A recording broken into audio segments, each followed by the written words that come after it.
tarde a todo mundo. Então, hoje, 9 de setembro, a nossa roda de conversa trouxe aqui como convidada Roberta Fábio, que é assistente social, né? É bombeira militar também e pós-graduanda em psicanálise, e ela vai conversar um pouco com a gente hoje sobre a questão da prevenção do suicídio, aproveitando que a gente está no Setembro Amarelo. É importante lembrar que esse é um tema que a gente deve discutir o ano inteiro, não só em setembro, né, Roberta? Mas vamos marcar aí o mês de setembro, né, para poder fazer uma discussão mais ampliada de como é que a gente pode, então, pensar a questão do suicídio e a prevenção do suicídio. Então, a Roberta vai estar com a gente, vou passar a palavra para ela. Quem quiser participar pelo Facebook ou fazer perguntas, ou também entrar aqui no link do Google Meet e participar com a gente, fica à vontade. Então, a palavra é sua, Roberta. Boa tarde. Tá todo mundo me escutando bem? Tá bem? Então, assim, quando a gente fala de prevenção do suicídio, a gente vai tratar de um tema que ainda é um tabu, né? Apesar da gente ter mais espaços, né, de fala, né, a gente ainda vê muito tabu aí envolvido quando a gente vai falar de suicídio, né? Um dos grandes tabus que a gente tem com relação a esse tema é as pessoas acharem que é protetivo não falar sobre suicídio, né? Que é protetivo a gente não perguntar se uma pessoa que a gente está vendo que está com forte dor emocional, uma grande dor emocional, se ela está pensando em se matar. Muitas vezes a gente usa esse álibi, né? Do tipo, se eu perguntar eu posso estar estimulando. Porque, na verdade, muitas vezes nem a gente mesmo está preparado para lidar com o sim dessa pessoa, né? Quando a gente pergunta para alguém que está com uma dor emocional, uma tristeza profunda, né, visivelmente com aquele estado depressivo, se ela pensa em se matar, e a resposta dela para a gente é um sim, a gente tem que fazer alguma coisa. E muitas vezes a gente não sabe como que a gente vai fazer, né? E assim, outra coisa que tem aí por trás, que a gente acha que é preocupante a gente falar sobre suicídio, é achar que a pessoa não vai dizer, né? Se você perguntar assim, mas você pensa em se matar, que a pessoa vai dizer que não quando ela realmente quer. E não é verdade. Quando a pessoa está com uma dor emocional muito grande e ela tem alguém que presta atenção nela, estende a mão, se preocupa a ponto de perguntar se ela está pensando em se matar, ela estabelece ali com aquela pessoa um vínculo. Porque veja bem, quando a pessoa opta pelo suicídio, ela já tentou falar sobre essa dor que ela sente com inúmeras pessoas. Um outro mito que envolve o suicídio é achar que a pessoa, num episódio único, ela já tentou suicídio. E não é assim, né? O suicídio é uma questão multifatorial. O que é isso? Ela envolve várias questões. Eu costumo dizer que é o copinho de água que transborda. São várias questões de dores, sofrimentos, frustrações, traumas que a gente vai jogando no copinho e uma hora esse copinho transborda. Tem vários estudos que apontam que uma pessoa, antes de tentar o suicídio, ela passa por inúmeras especialidades clínicas, né? E ninguém consegue diagnosticar que o quadro dela é um quadro de depressão, por exemplo, que é uma das principais causas psiquiátricas associadas à ideação suicida, né? Isso por quê?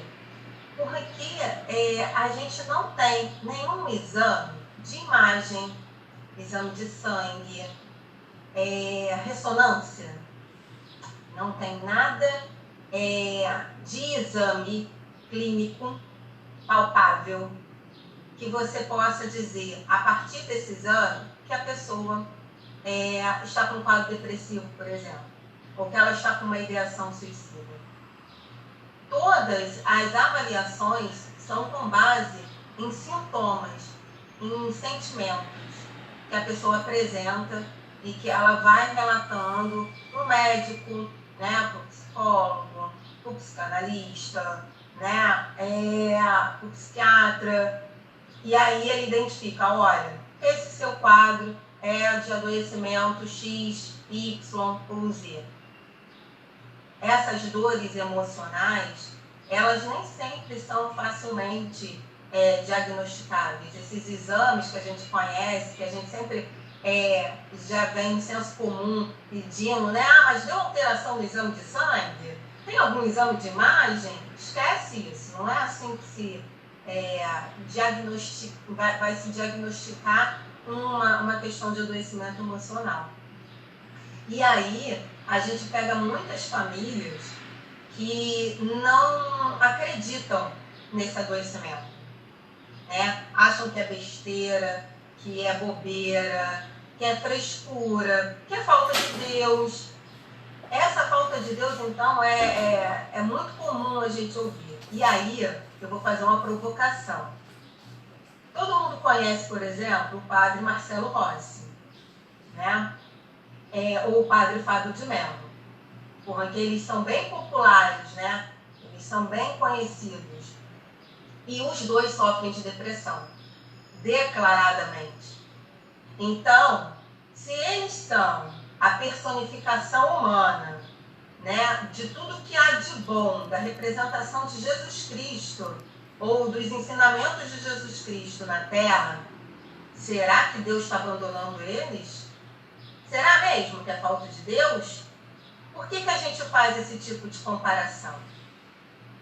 Outra comparação que a gente escuta muito e que só prejudica, não acrescenta em nada, e se a gente fosse colocar no lugar do outro, a gente também vai dizer que não gostaria que fizessem com a gente.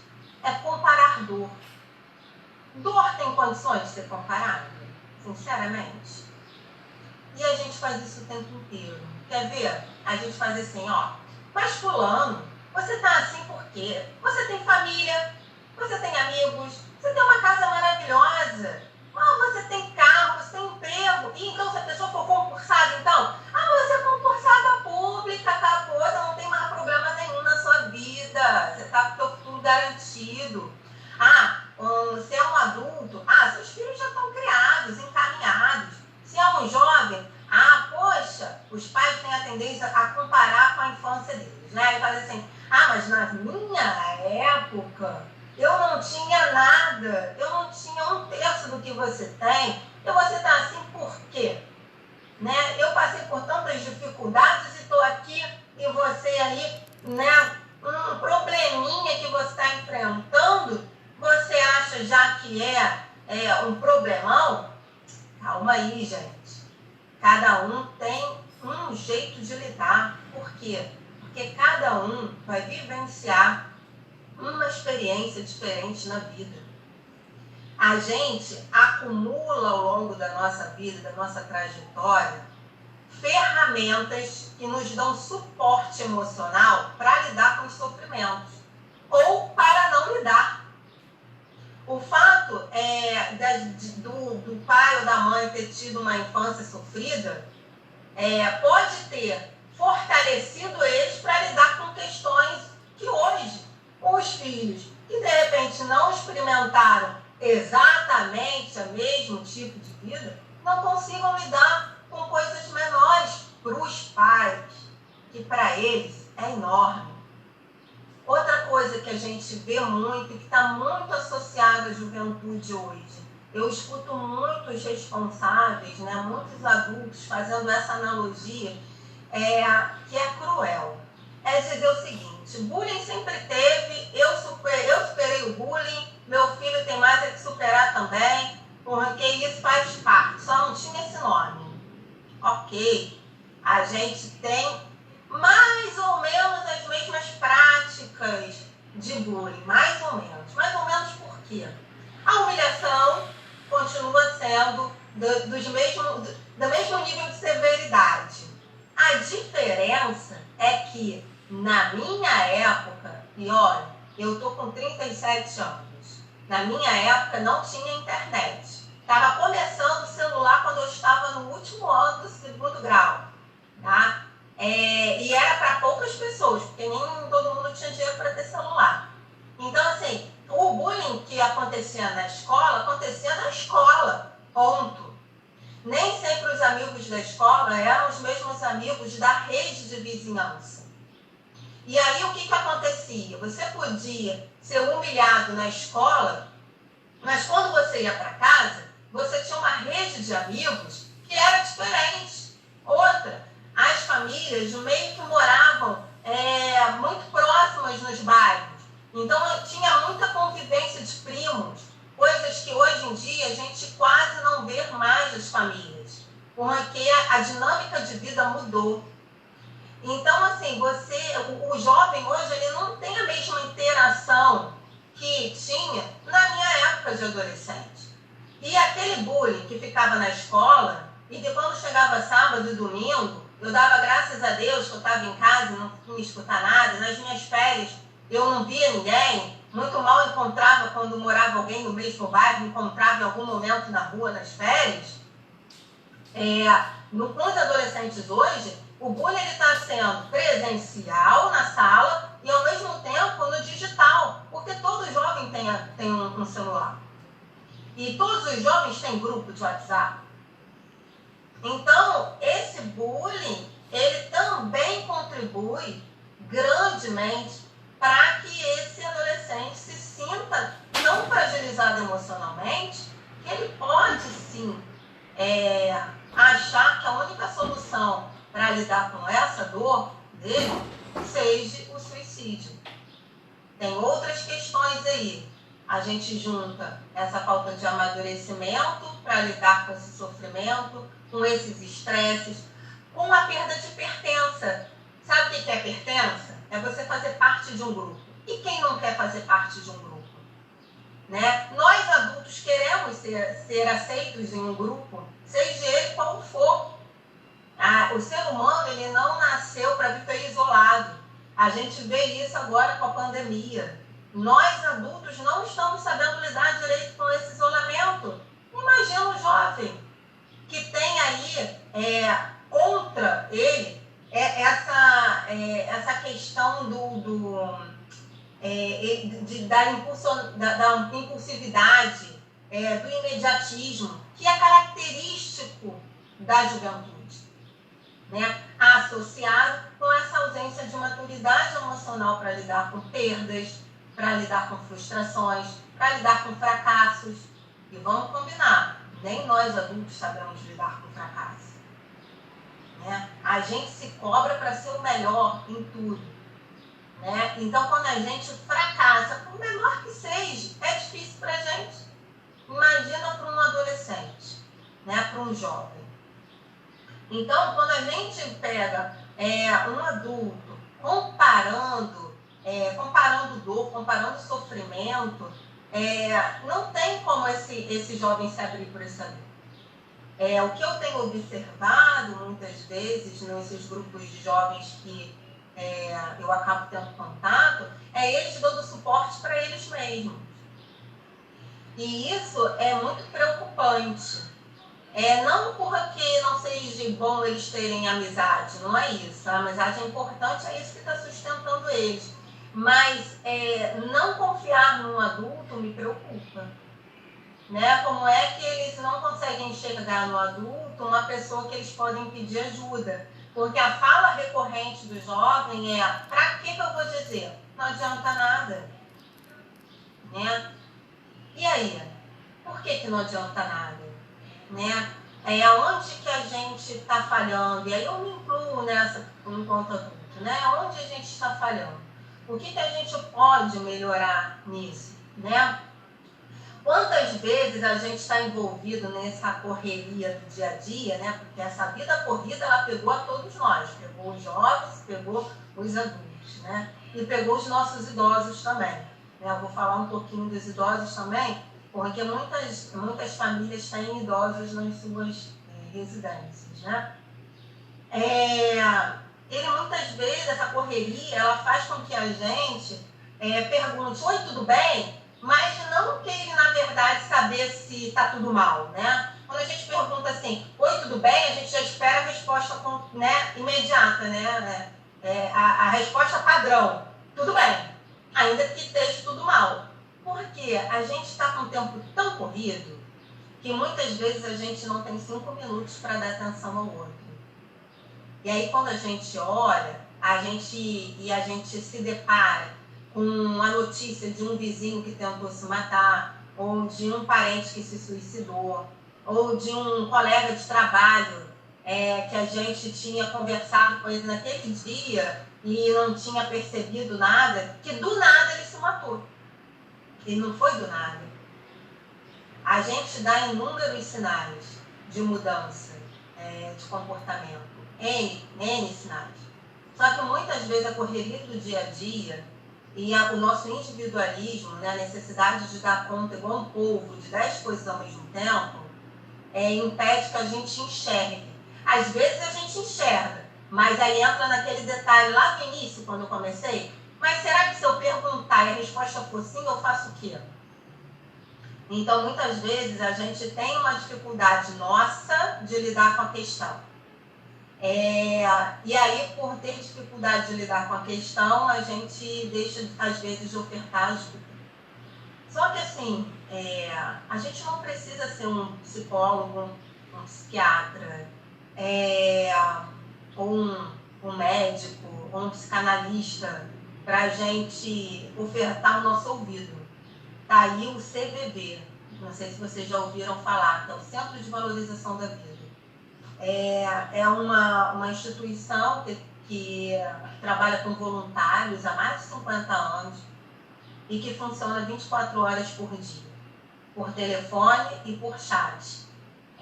Recentemente, o Ministério da Saúde reconheceu a importância desse serviço voluntário e ofereceu para eles um número 0800, que é o 188. Hoje em dia a gente liga gratuitamente para o CVV.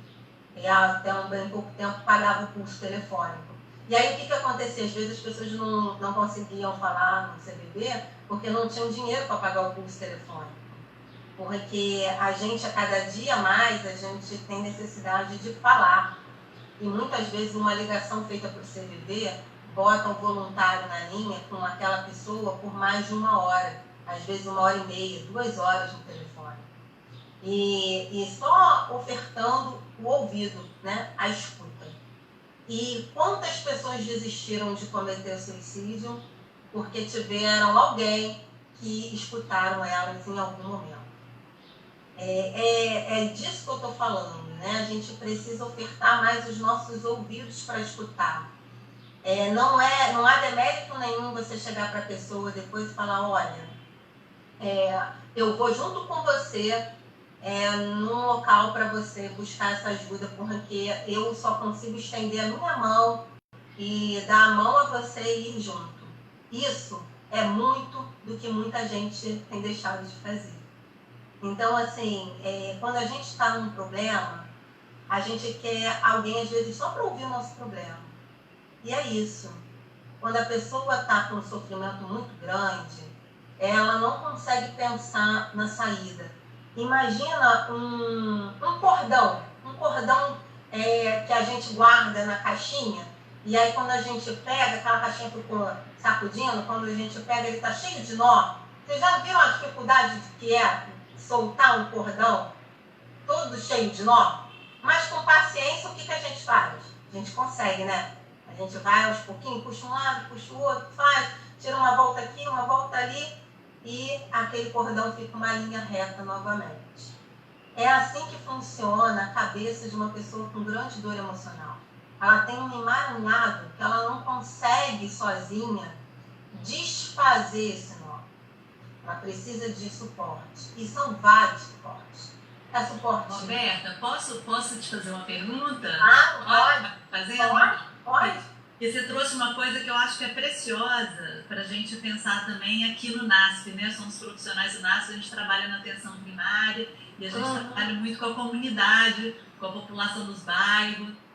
E você falou uma coisa muito importante, porque eu acho que quando a gente fala em prevenção do suicídio, a gente tem que incluir as redes de saúde mental, os especialistas, os psicólogos, enfim, todos esses profissionais. Mas a gente também, como você frisou aqui muito bem, precisa incluir a própria comunidade, né, com a oferta, com a possibilidade, né, de ser uma comunidade que também acolha o sofrimento do outro, que ofereça o braço, o ouvido, enfim, mesmo sem saber o que dizer ou sem saber o que fazer, que muitas vezes não é isso, a pessoa não está procurando uma resposta, ela está procurando alguém que possa escutá-la sem ficar ali querendo resolver o problema dela, ou sem querer...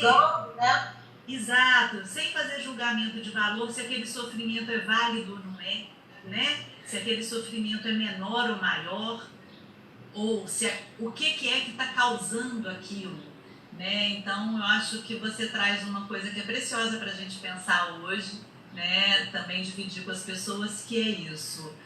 A gente tem que poder acolher o sofrimento. Independente de ser um profissional que se ache qualificado para isso, ou que seja qualificado, mas enquanto ser humano, enquanto pessoa que acolhe o sofrimento de outra pessoa. E assim, eu gosto de fazer sempre uma analogia que fica muito claro isso. Quando a gente tem alguém da nossa família que a gente ama muito, como um amigo muito próximo, quase irmão, que está com algum problema, a gente move mundos e fundos, a gente vai até no Japão, se for preciso, para conseguir um atendimento, uma escuta, um acolhimento. A gente dá o nosso jeito, a gente fica, a gente vai se despindo de vergonhas, né?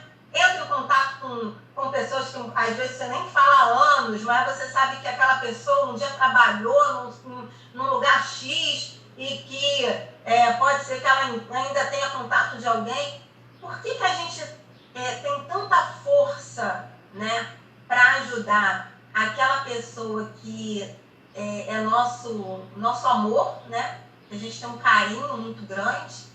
E quando a gente está com o nosso colega de trabalho, às vezes aqui do nosso lado, nosso vizinho, a gente não tem essa mesma força de vontade se é uma vida e se toda a vida importa. A gente está aqui falando de valorização de vida. O suicídio, quando a gente trabalha temáticas de prevenção do suicídio, é para valorizar a vida, porque a vida é importante, né? E quando a gente enxerga o suicídio, a gente enxerga a ponta do iceberg. O problema é muito mais profundo. Ninguém tem a obrigação de tratar o problema emocional que gerou aquilo, né? Mas acolher qualquer pessoa pode. Quando você tem um filho pequeno que está com febre, que você já tentou dar banho nele, já deu banho 3 vezes, já deu remédio 3 vezes, já está mais de 12 horas com um febrão que não baixa, o que a gente faz? Leva para o médico. Por que a gente não faz isso quando é uma dor emocional? Quando é aquela dor que a gente não enxerga. Porque a dor emocional é isso. Ela não deixa uma marca física. Ela não está localizada num órgão específico, né? E aí a gente não dá importância para ele. Só que é uma dor muito profunda.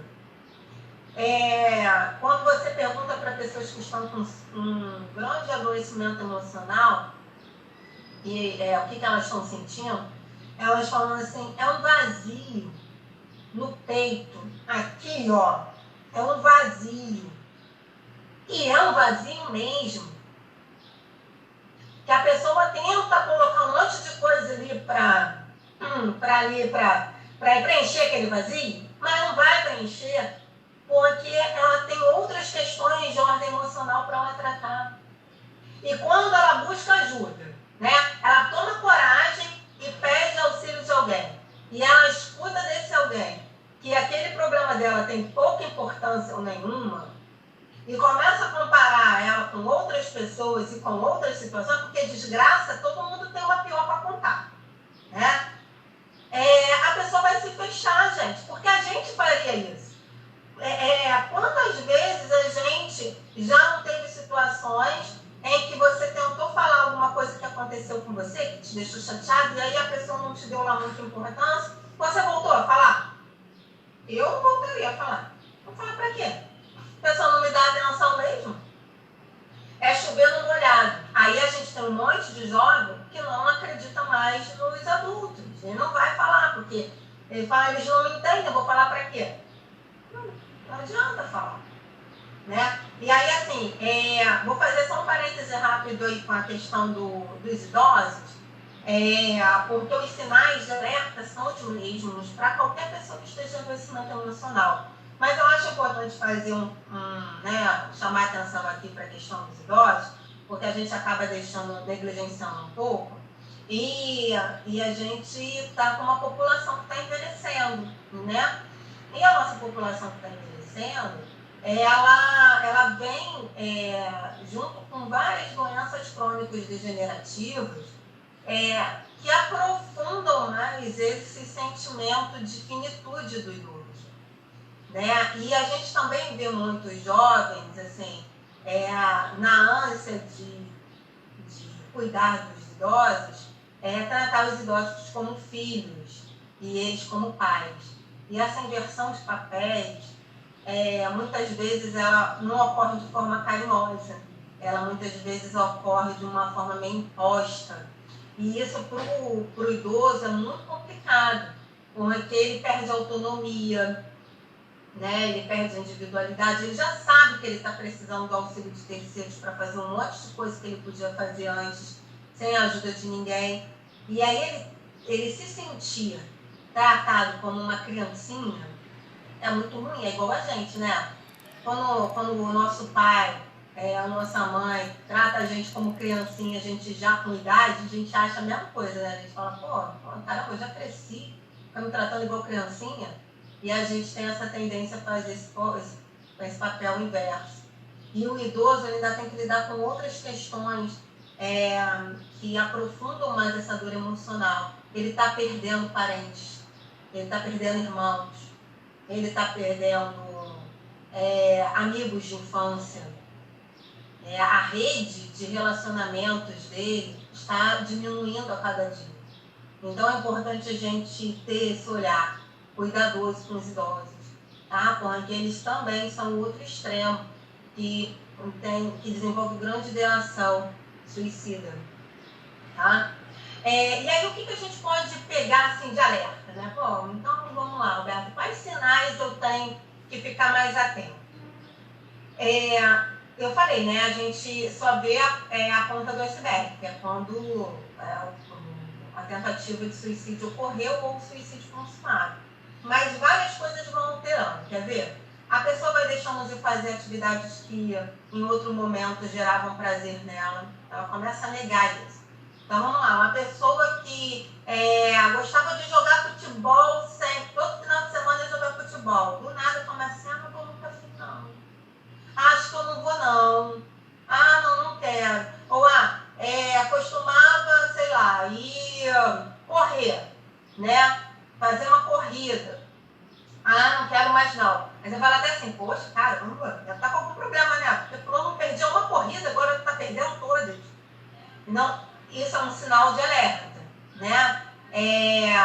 O comportamento começa a alterar. A gente chama de disforia marcante. O que é isso? É um combinado de tristeza com irritabilidade com acesso de raiva. Nem sempre a depressão ela vem com aquele sintoma de prostração, sabe? Que a pessoa não consegue levantar da cama, não consegue comer. Nem sempre ela vem assim. Às vezes o quadro depressivo ele vem no extremo oposto, ele vem com uma irritabilidade absurda, sabe? Seu Saraiva, tolerância zero, às vezes vem assim, tá? Então, tomar cuidado com isso. E às vezes ela tem os dois. Tem dia que a pessoa está muito chorosa, muito muito down, no outro dia muito agressiva, né? Essas mudanças de comportamento são sinais de alerta. Tristeza profunda, gente. Claro que assim, se você perde alguém, né, muito próximo, assim, aceitável que a pessoa fique alguns dias em luto, né? O enlutamento faz parte. Mas quando a pessoa fica naquela situação durante muito tempo, mais de 15 dias, começa a ficar prostrado, começa a ficar paralisado, parar de executar as ações cotidianas, né? Isso a gente tem que ficar alerta, tá? Porque uma coisa é você estar chateado com alguma coisa, né? Outra coisa é você começar a fazer uma tristeza profunda que pode evoluir para uma depressão, tá? Começar a ficar descuidado com a aparência, ou assim, a pessoa emagrece muito rápido, ou engorda muito rápido, sem nenhum motivo aparente, sem nenhuma dieta específica para aquilo, né? Começa a tecer aqueles comentários autodepreciativos persistentes, né? Isso é muito comum, a gente escuta muito isso, né? E aí é tudo, assim, eu não presto, eu sou uma burra, não sei por que eu ainda estou aqui, eu sou um estorvo para minha família, seria melhor que eu não estivesse mais aqui, que vou acabar logo com isso, né? Roberta, você acha que isso, essa depreciação, né, essa ideia de que eu não presto para nada, isso também possa ter relação com a falta dessa sensação de pertença que vai acontecendo? A pessoa não achar mais suporte, não conseguir achar que ela faz parte de alguma coisa, que ela colabora com alguma coisa, com um grupo, né? É um somatório de coisas, né? Isso também. Mas, assim, volto a dizer, a pessoa não chega nesse ponto de uma hora para outra e nem por uma causa só, tá? Quando a gente vê a questão do suicídio, a gente tenta achar a causa, né? Em geral, a gente escuta falando assim, foi porque perdeu o emprego. Foi porque a mulher largou. Foi porque o marido traiu. Né? A gente sempre olha, assim, eu digo que a gente justifica o suicídio pela gota do copo que transbordou. Não é isso. Aquilo gerou muita dor e transbordou o copo. Mas se o copo não tivesse a ponto de transbordar, aquilo não seria um motivador. Entende? Na verdade, são sempre muitas questões que se somaram, né? E por isso a importância da terapia. Uma pessoa que tem adoecimento emocional, ainda que ela comece a fazer um acompanhamento com um psiquiatra, por exemplo, para tomar alguma medicação que dê uma equilibrada, né? Nessa parte emocional dela. Ela vai precisar de uma terapia para tratar o sofrimento que está gerando aquilo. Porque o medicamento ele só vai dar uma estabilizada no emocional para a pessoa ter condições de buscar a ajuda para tratar a dor emocional. Perfeito. E aí eu queria até trazer um dado, que eu acho que é um dado super importante de, acho que 2015 ou 2016, do Ministério da Saúde, né? Os municípios que têm um CAPS, que é o Centro de Atenção Psicossocial, e que é uma unidade de porta aberta, né, que você não precisa exatamente de horário marcado, porque ele atende, claro, as pessoas cadastradas, mas ele é uma unidade de acesso direto, né? O município que tem CAPS tem uma diminuição de 15% das tentativas de suicídio. Então, isso que você está falando, acho que é muito importante, porque faz pensar, se eu tenho aonde me dirigir, se eu tenho um lugar onde eu sei que se eu for, eu vou ser escutado, né? Mesmo que aquilo não resolva o meu problema, porque eu vou continuar desempregado, meu marido me deixou, ou alguma coisa aconteceu, mas tem ali alguém disposto a me escutar. Então, apenas a presença do CAPS já reduz em 15%. Isso eu acho que é um ponto bem importante, né? E a gente, quando a gente fala, a gente bota para fora, a gente faz catarse, a gente vai aos poucos sabendo lidar com aquilo. Se a gente parar para observar, qualquer problema que a gente passe na vida, quando você conta a primeira vez aquela situação, como ela ocorreu, e quando você conta essa mesma situação pela quinta vez, você percebe nitidamente em você que o grau de insatisfação, raiva, já mudou, não é? Porque a gente vai processando, a gente precisa pôr para fora aquilo que está chateando.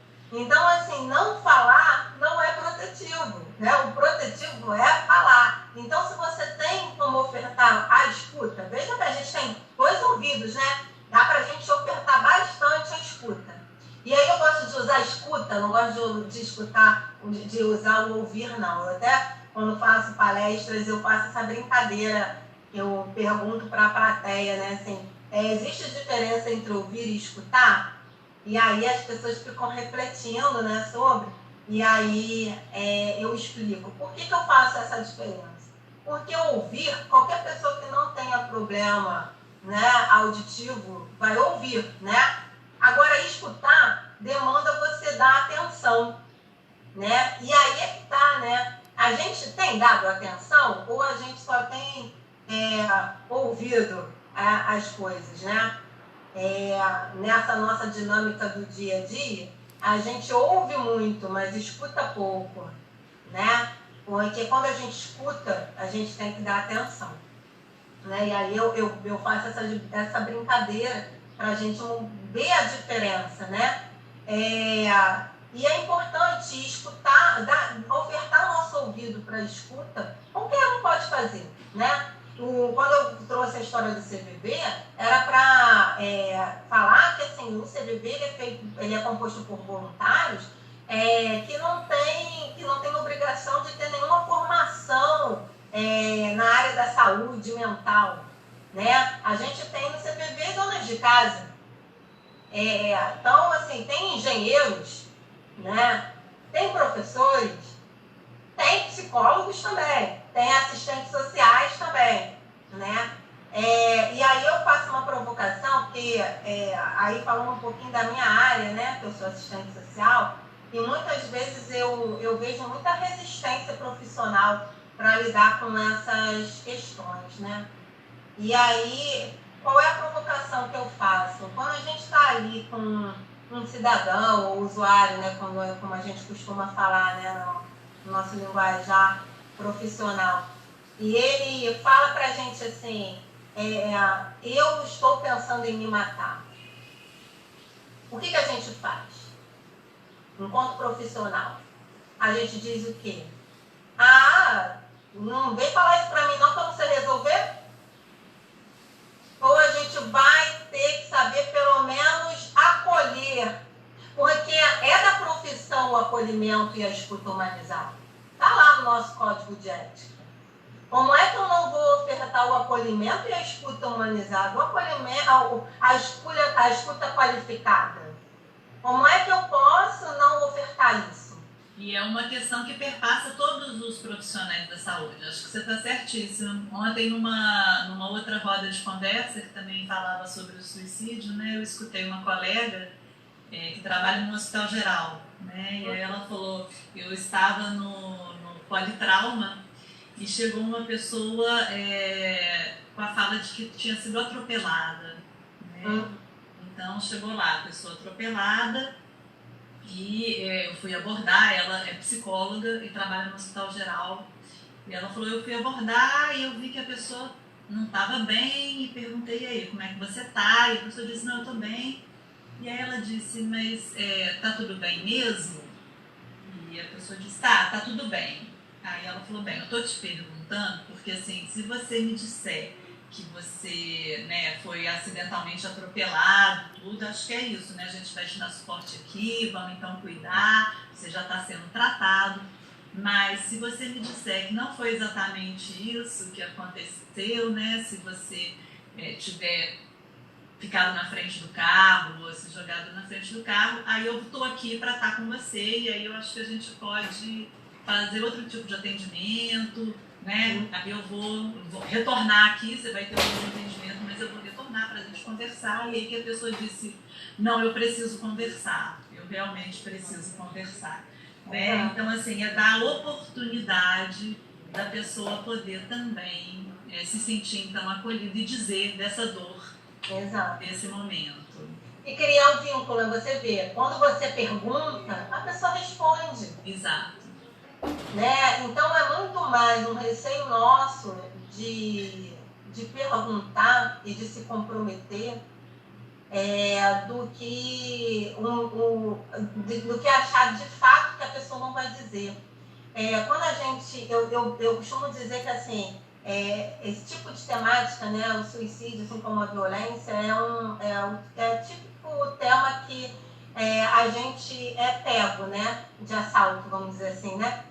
É difícil a pessoa chegar e falar assim, não, eu estou me qualificando academicamente porque eu quero, sempre quis muito estudar isso. Em geral, a pessoa passa por alguma situação que acende a luzinha para ela se especializar nessas questões, né? Então, assim, quando você se dedica a ofertar ajuda e auxílio, né, nessas questões relativas a suicídio, e a violência, né? Tanto o suicídio quanto a violência, quanto a automutilação, estão até na mesma ficha de notificação, né? Do SINAM, do Ministério da Saúde. Você tem que ter claro na sua cabeça que as pessoas vão te procurar, que você vai passar a ser uma referência para a escuta, porque tem muito pouca gente disposta a escutar. Então, assim, eu recebo muitas ligações e contatos de pessoas que eu nunca vi na vida, mas que eu fiz alguma palestra em algum lugar e aí alguém me pegou meu telefone e aí alguém estava precisando e passou e aquele rádio, e vai passando contato e chega em alguém, mas o fato as pessoas precisam de suporte. Então, se a gente está disposto a ofertar ajuda, é ofertar ajuda mesmo. E não vou enganar, não tem dia, não tem hora, né? E a gente tem que estar disposto a, pelo menos, parar e escutar, porque se a gente fala assim para a pessoa, amanhã você me liga no horário comercial de 8 às 5 da tarde, acabou, meu amor. Né? Pode ser determinante ali. Então, assim, se você está ofertando ajuda, oferta ajuda de verdade, né? Até onde você consegue ir. Eu consigo ir até aqui. Então, vá até ali, mas seja sincero com aquela pessoa. A pior coisa que existe é a gente tentar ludibriar a outra. E outra, nunca, em hipótese alguma, diga assim, vai ficar tudo bem. Você não tem como garantir isso. Tá? Então, assim, eu tô aqui, eu vou te escutar, eu tô aqui, seguro a sua mão, vou caminhando junto contigo e vamos ver o que vai dar, né? Vamos lá, vamos buscar o tratamento, assistência. Me diga de que forma também você quer essa ajuda, né? Isso, né? O que você precisa. Isso, porque assim, o que acontece? Às vezes a pessoa tem o tempo dela. A única coisa que eu peço para vocês ficarem atentos é que se vocês avaliarem que a pessoa tem um risco muito grande de cometer o suicídio, e for uma pessoa, por exemplo, que viva sozinha, é importante acionar uma rede de familiares ou amigos próximos, mas falar para ela isso, olha, eu estou muito preocupada contigo, eu não tenho como ficar aqui contigo o tempo inteiro. Se você não tiver como acolher essa pessoa na sua casa, porque às vezes você não tem como acolher ou não quer acolher e está tudo bem, né? Mas falar para ela, olha, eu preciso de alguém da sua confiança para eu entrar em contato e falar que você não está legal. Porque quando a pessoa está numa ideação suicida muito intensa, ela não pode ficar sozinha. Porque a madrugada é muito longa e é muito silenciosa. E é muito mais fácil as coisas acontecerem. Então, é importante que ela tenha suporte de alguém, né? Mas, assim, não trata a pessoa como uma bobinha, não.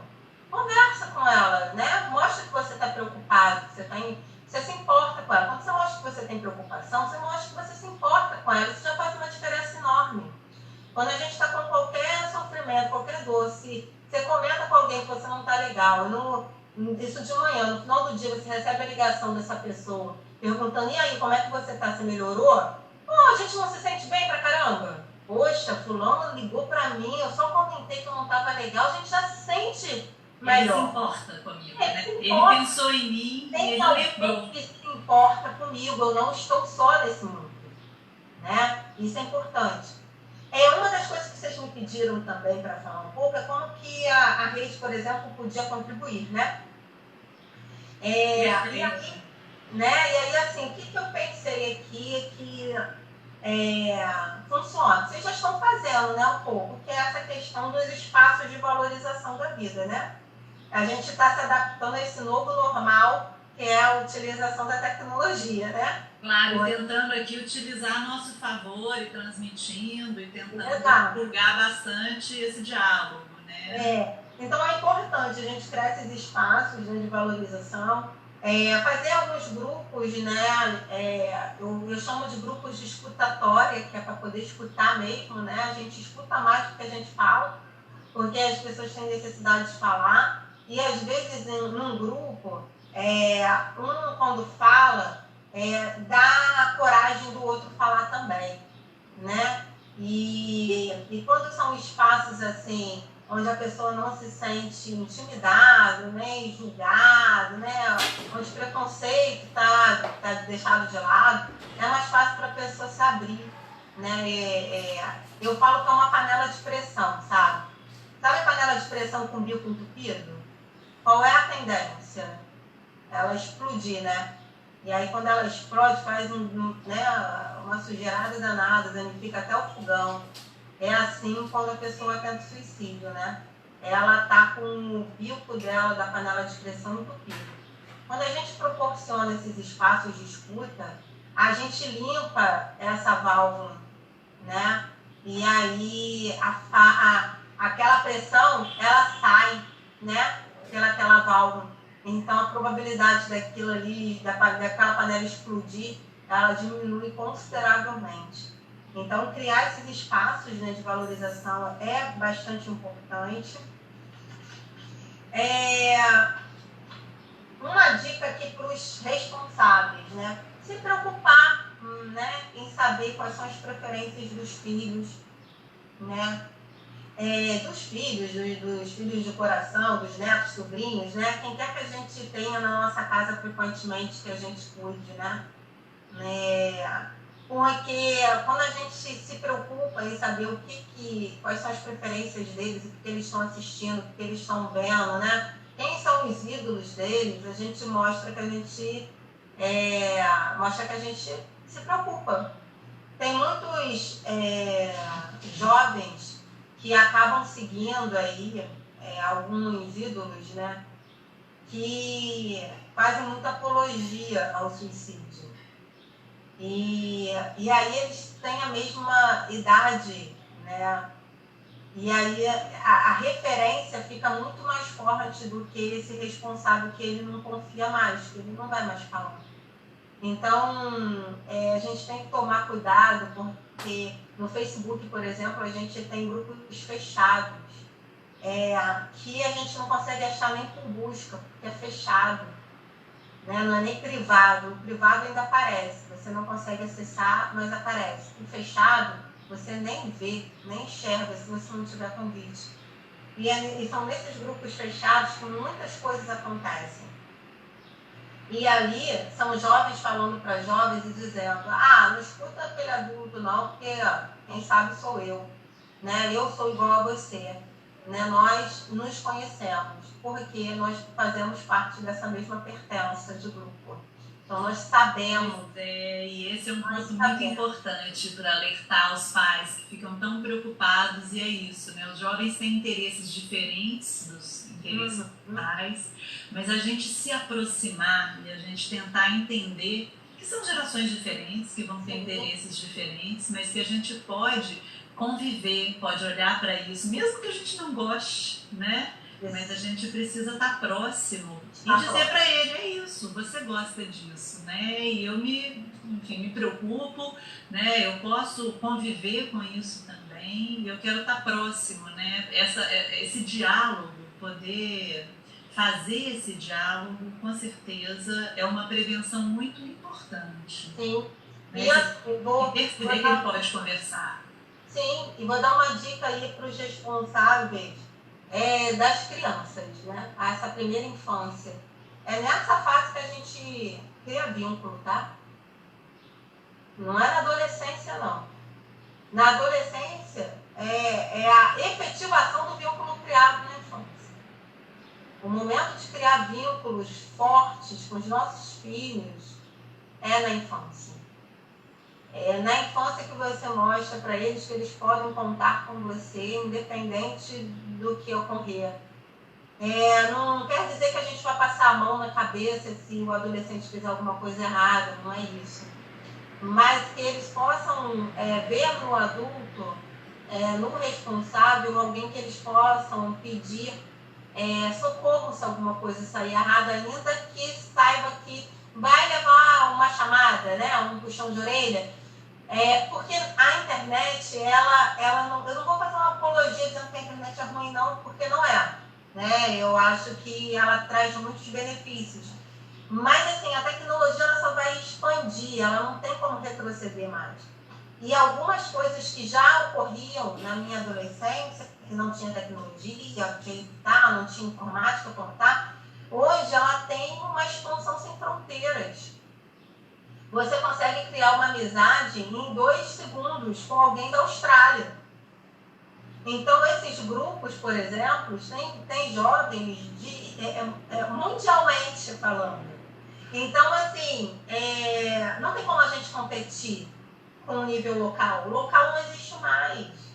A gente tem uma geografia mundial hoje que, assim, só no mapa que ela tem as fronteiras. Porque no dia a dia a gente não tem mais fronteiras nessas relações. A gente não. Tanto é que se você for observar, até a cultura está mudando, né? A gente não tem mais uma cultura fixa, enraizada de país. Que a gente recebe muita coisa, muita influência cultural. Então, assim, é importante os responsáveis estarem muito próximos, observando tudo. E nas crianças, por exemplo, pequenas, observar o que eles estão assistindo no YouTube. Às vezes, você olha assim e fala assim, não, mas é só um desenhozinho infantil. Sim, mas a internet tem um lado ruim também, né? E tem aquelas pessoas que, infelizmente, pegam esses espaços infantis para fazer também essa apologia ao suicídio. Então, assim, já foi encontrado alguns desenhos em que vai fazendo aquela sequenciazinha de desenhos, e aí no meio do desenho tem uma apologia ao suicídio. Então é importante a gente ficar ali de olho com os nossos filhos, né? Para ver o que essas crianças estão assistindo, ainda que seja aquele desenho bobo, que você fala assim, é um desenho bobo, né? Mas vê a sequência desse desenho, né? Deixa o som alto para você ver, né? Que propaganda é essa que entra no meio, né? Porque é o que os nossos filhos estão vendo, né? Agora, assim, uma dica aí pro grupo aí do NASP, né? Além dessa questão de fazer esses grupos de valorização, pode-se pensar também em algumas palestras de conscientização para a gente tirar um pouco dessa questão tão preconceituosa que tem ao redor da busca por uma assistência de saúde mental, né? Desconstruir um pouco essa lógica de que só quem procura saúde mental é quem está doente, né? Quem é maluco. Porque não é forte, Roberta, é verdade. Sei que é, por isso que eu estou batendo nessa tecla. Porque a informação salva, a terapia cura, e as pessoas precisam tirar esse ranço que fica, né?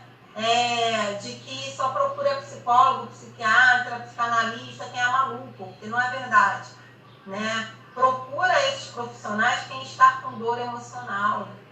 E a dor emocional é igual uma dor cardíaca. A diferença é que a dor cardíaca está lá no órgão coração, né? E a dor E às vezes no corpo inteiro, né? À toa que a gente tem tantos sintomas, né? Coração de para, que dá um nó na garganta.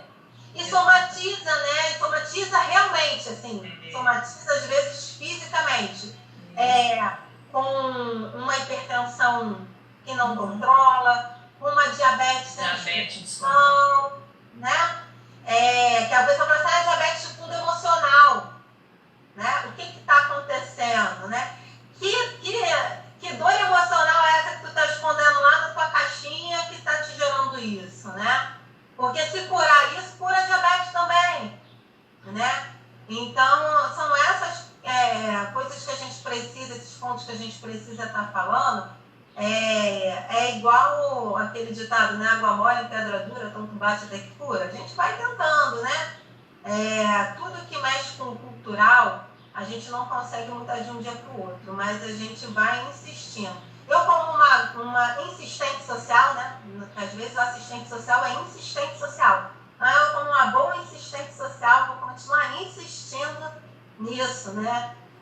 Para que a gente consiga desconstruir, né? E ajudar as pessoas a se curarem dessas dores, né?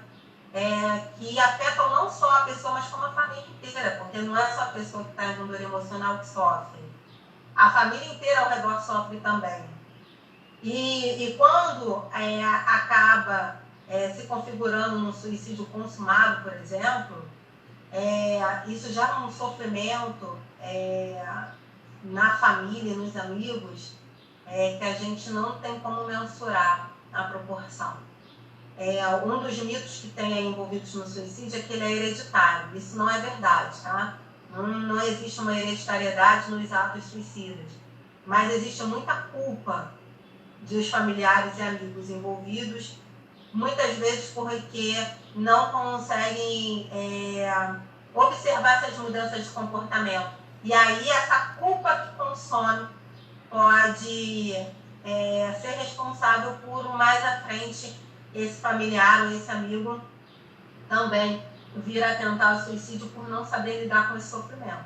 Então é importante a gente ter esse cuidado. E com os jovens, eu estou batendo de novo nessa tecla porque tem muitos músicos, por exemplo, que fazem essa apologia e que já tentaram suicídio. E a gente tem que evitar esse efeito contágio, chamado efeito contágio, que é eles pegarem essa referência que eles têm de ídolo e fazer igual, né? Porque ele faz, eu faço também, ele é minha referência, ele é meu igual. Então é importantíssimo a gente estar perto deles para mostrar que existem outras alternativas.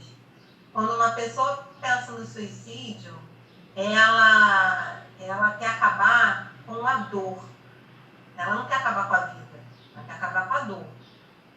E se acabar com a dor significa morrer, ela vai buscar a morte.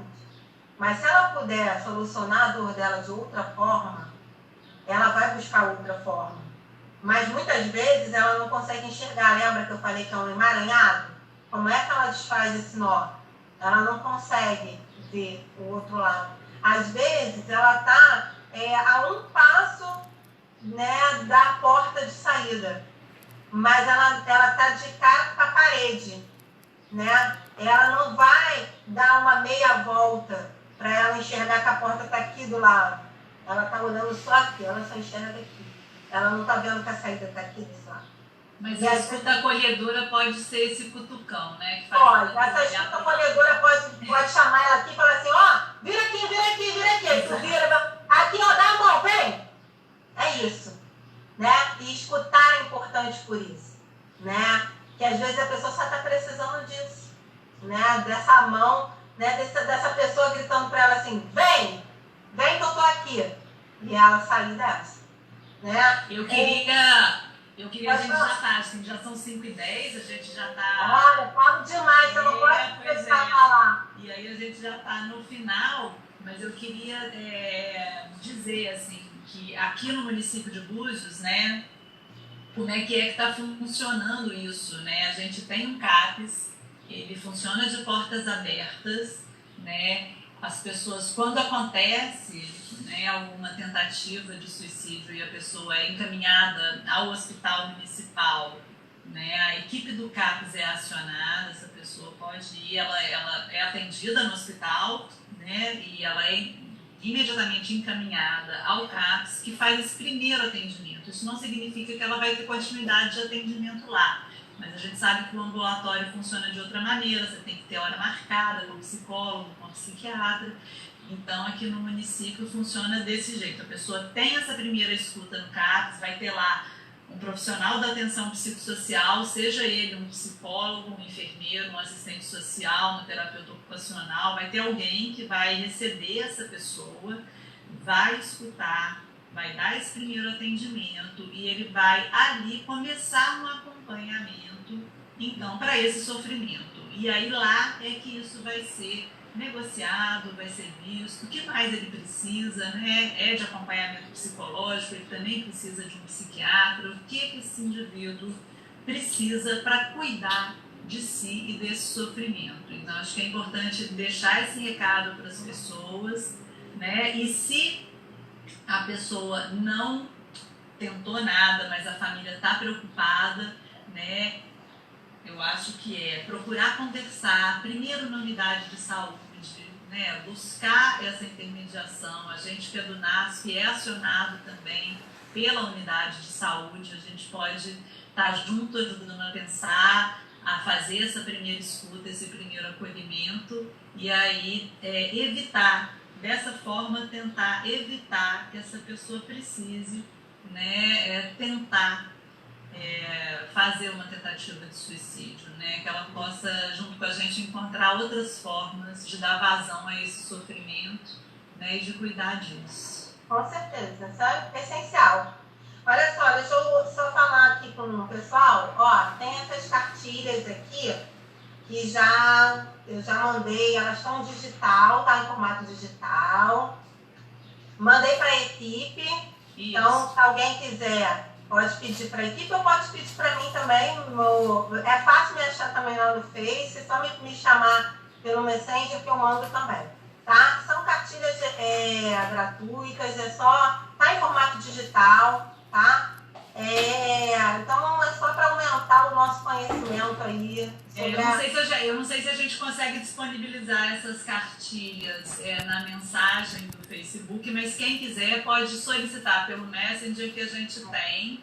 E a gente eu acho que não dá, não. Não dá para botar lá, não. Mas o individual no Messenger. No Messenger, aí envia. Eu já fiz isso uma outra vez, mas tem que ser pelo Messenger. Às vezes a pessoa passa o número do celular, passa pelo WhatsApp ou pelo e-mail, é mais fácil.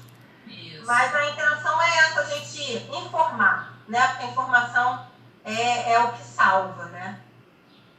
Acho que sim. Agradeço demais a sua disponibilidade em estar aqui hoje conversando. Acho que foi precioso, assim, para todos nós poder fazer esse diálogo, né, na busca de uma assistência melhor, de poder, enfim, estar divulgando mais e estar falando mais com as pessoas sobre essa questão que é tão delicada e que quando acontece a gente, de fato, é pego muitas vezes de surpresa, né? Então vamos lá tentar conversar mais para essa surpresa não chegar. Né? Exatamente, para identificar antes, né? Para identificar, exato. E acho que a possibilidade comunitária, né, de fazer esse suporte mútuo, ela é muito preciosa e a gente precisa pensar nisso. Sim. A prevenção não vai no segundo tempo. A prevenção vai nesse caminho. A gente faz prevenção para não chegar na ideação suicida. Exato. Poxa. Agradeço imensamente o convite, estou aí de portas abertas, precisando, é só a gente combinar e a gente faz, tá bom? Ótimo. Obrigada. Nada, querida.